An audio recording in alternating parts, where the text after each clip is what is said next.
Okay, this is a trade taken by MH, and he posted his picture. Thank you very much for posting the picture, and thank you for sharing your trades. I want to talk about why I will not take this trade and why this is not really a great setup one. So I want to talk about the strategy that I want to use, the H1 M5 strategy. So I don't want to drop to the M5 unless I see something on H1 that gives me the reason to go down to the H1. So let me just go to the I actually made a video about this and the mic was mute, so I'm doing it again. It's okay, it was just a 2-minute video. So when I'm on the hourly chart, the trade was taken on, this is a Swizzy chart, he took it on the M5. Why I don't want to go to the M5 is what I see on the H1. So on H1 we can see these levels which I marked from yesterday.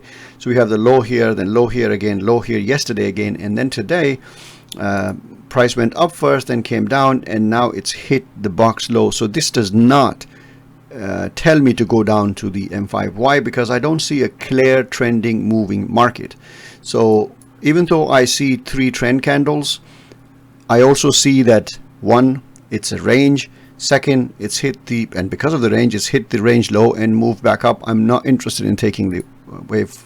I'm not interested to actually look at M5 and search for a setup one. Now suppose you still went to the M5 and then you wanted to take the trade.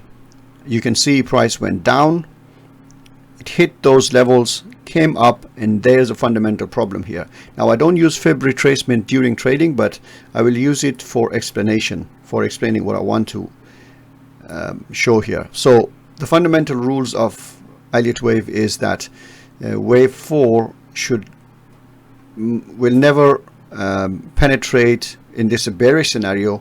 The higher wave 4 will never be higher than the low of wave 1. So if this is wave 1, it's penetrated that's fine, because we can consider this as wave 1 and it's very parallel to it. Now that's fine as well for Elliott wave point of view, but for a setup 1, the rule is that you want the wave 4 to be at least 23 and at max 50%. This is more than 50%. And the other problem with this is that it's an impulse move up. So yeah, you could take trades like these and it might work at times, but if you do detailed analysis of thousands of trades, you will find out that these ones usually don't work. And what usually don't work is trading inside the range bound markets. So if you are here on the hourly, and that's what I want to do, is that if I have these charts, what you see, I will always keep them on the hourly, and then I would go to the M5 or the M15 only when I see a clear moving market. So here there's no reason for me to go to the M5 chart. If I went to the M5 chart, I have something like this available to me, but I have levels to the left to contend, so I don't know what to do with this. Right? I don't want to be sitting here taking this trade at the breakout. I want the breakout to happen and then the pullback, and then I can take a trade.